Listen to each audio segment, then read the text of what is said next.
the least energy you've ever used on that song. Are you drained today? Yes. Okay. Well, welcome to 2MadMen. It is Halloween 2017. You haven't seen us for a while because we already have one show in the can, but it hasn't been produced yet. Our editor and executive producer has not done her part yet, but we're working on that. We're going to get this show in just because it's Halloween and we like to do a Halloween show. Last year we did one where we talked about candy. This year we're going to talk about some of our childhood memories and recent memories of Halloween. Do you want to go right into 5 for 5? Let's hit it! Wow. Okay, energy level just picked up a little bit. Okay, so I'm going to do my 5 for 5 first, okay? And you then can comment. Okay, so my number 5 is trick-or-treating in Ravenna, Ohio, where I had a house that we always went to, and we had homemade caramel. Now, would I trust anyone with homemade goodies nowadays? Probably not. But this was some of the greatest caramel, or caramel. Whichever you want to call it. It was wonderful. Don't do it. Don't do it. Okay, you were going to slap me in the back for coughing, weren't you? No, I was going to slap you in the back for having a coughing. Okay. Number 4. The only the only reason I know this one is because we have pictures of it. But growing up, my sister and I had homemade costumes, and my favorite one was one year I dressed up as Zorro. I think my sister was Princess Leia, and my mom made those. Hopefully we'll have a picture to be able to put up online. My number, my number 3 is the White Rabbit that I was. I'm dying here. The White Rabbit that I was last year. You were the Mad Hatter. Number 2 was I was dressed up as Buzz and Woody. My son Jake, tiny little Jake, was Buzz and I was Woody. And my number 1 favorite was Jake was dressed up as Batman and I was dressed up as Robin, a very fat, overweight Robin. It was kind of sad. But it's a good... At least he put the perspective of which character is more important on Woody than his son than on Buzz. I was Woody, he was Buzz. And the giant perspective is Woody's the more important character in the storyline than Buzz. I'm just going to go with it. Okay, so you have 5 favorite memories.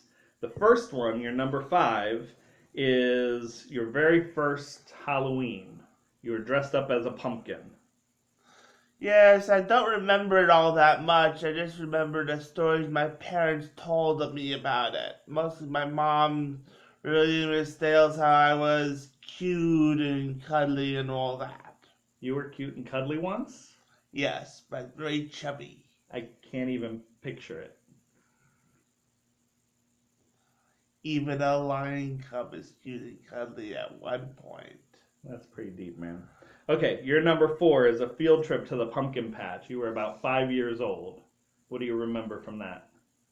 I got a good pumpkin to carve into a jack-o'-lantern. Mm-hmm.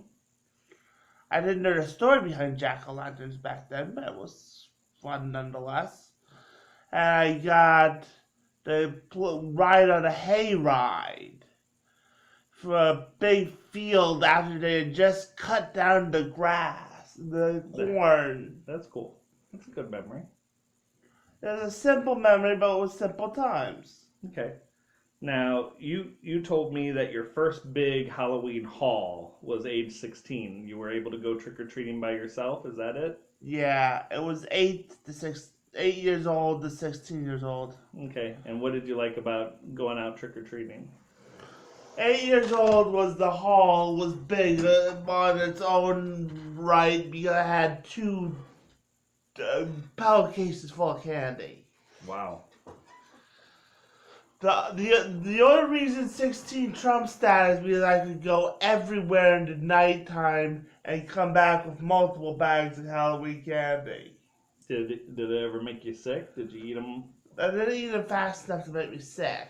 Okay. But I was hyper for days. I bet. Sugar skull. What was that? I don't know. Sugar skull. That must be a new friend. Actually, we could make that a bit. Okay, your number 2. You were age 29 last year. You dressed up as the Mad Hatter.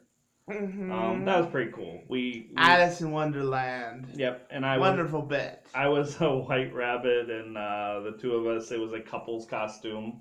We're not doing the couple's costume this year.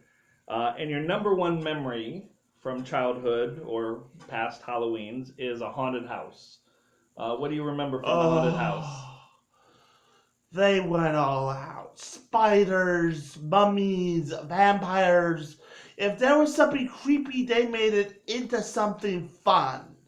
That's cool. And you had to duck under the ledge of spiders to get out of the house.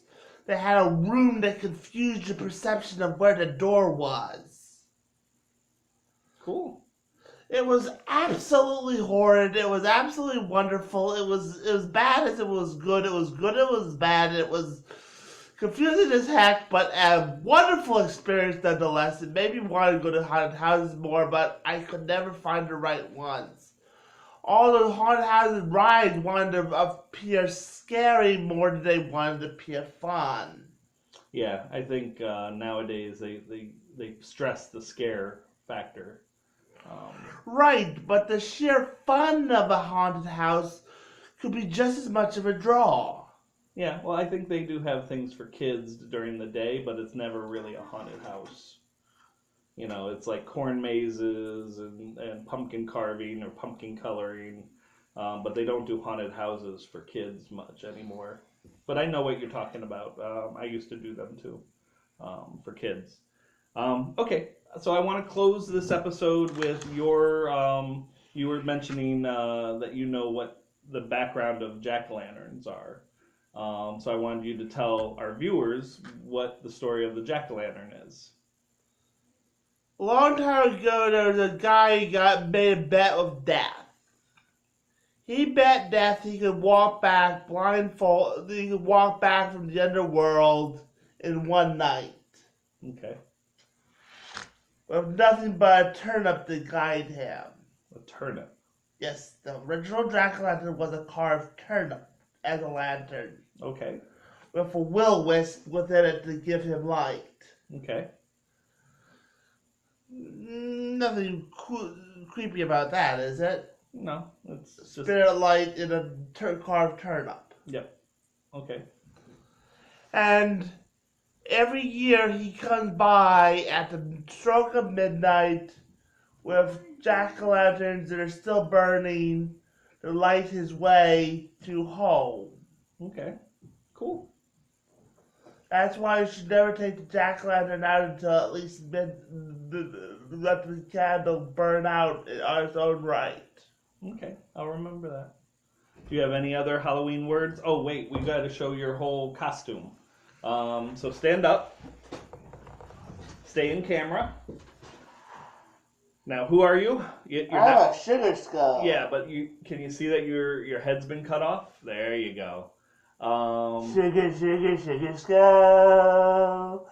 Candy, candy, candy, candy, candy. I did not know there was going to be a song and a dance with that. So that's a special treat for our viewers. It's even more frightening. And it was very frightening to actually be here in person to see that. I'm terrified, and I'm going to have nightmares for a good probably couple months. Hopefully Christmas will knock some of these horrid dreams out of my head. Do you have any Halloween wishes you would like to impart on our viewers? Actually, I have something else to say. What's that? Halloween is the arcanist right time. Okay. Besides 2 other days of the year, this is one of the most magical times of the year. Okay. But this is not the magical time of the year like we see in Christmas.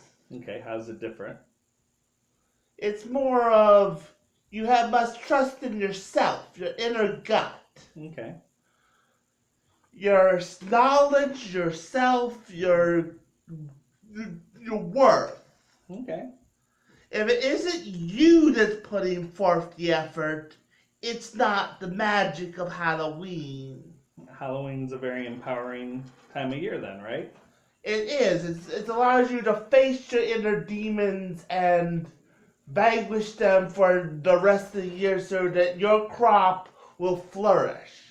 Look at that. It's a Halloween. You disappear right out of the show. This whole sugar skull thing you're taking pretty seriously.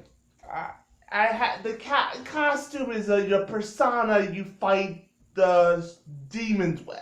Okay. And this is how you're going into battle today. Yes, it's a sugar skull, the symbol of feeding the Mexican dead so that they don't come to haunt the living. Okay. Very good. Would you like any parting words to our viewers? Keep it magical, keep it safe, and happy Halloween, folks! Sugar, sugar, sugar skull!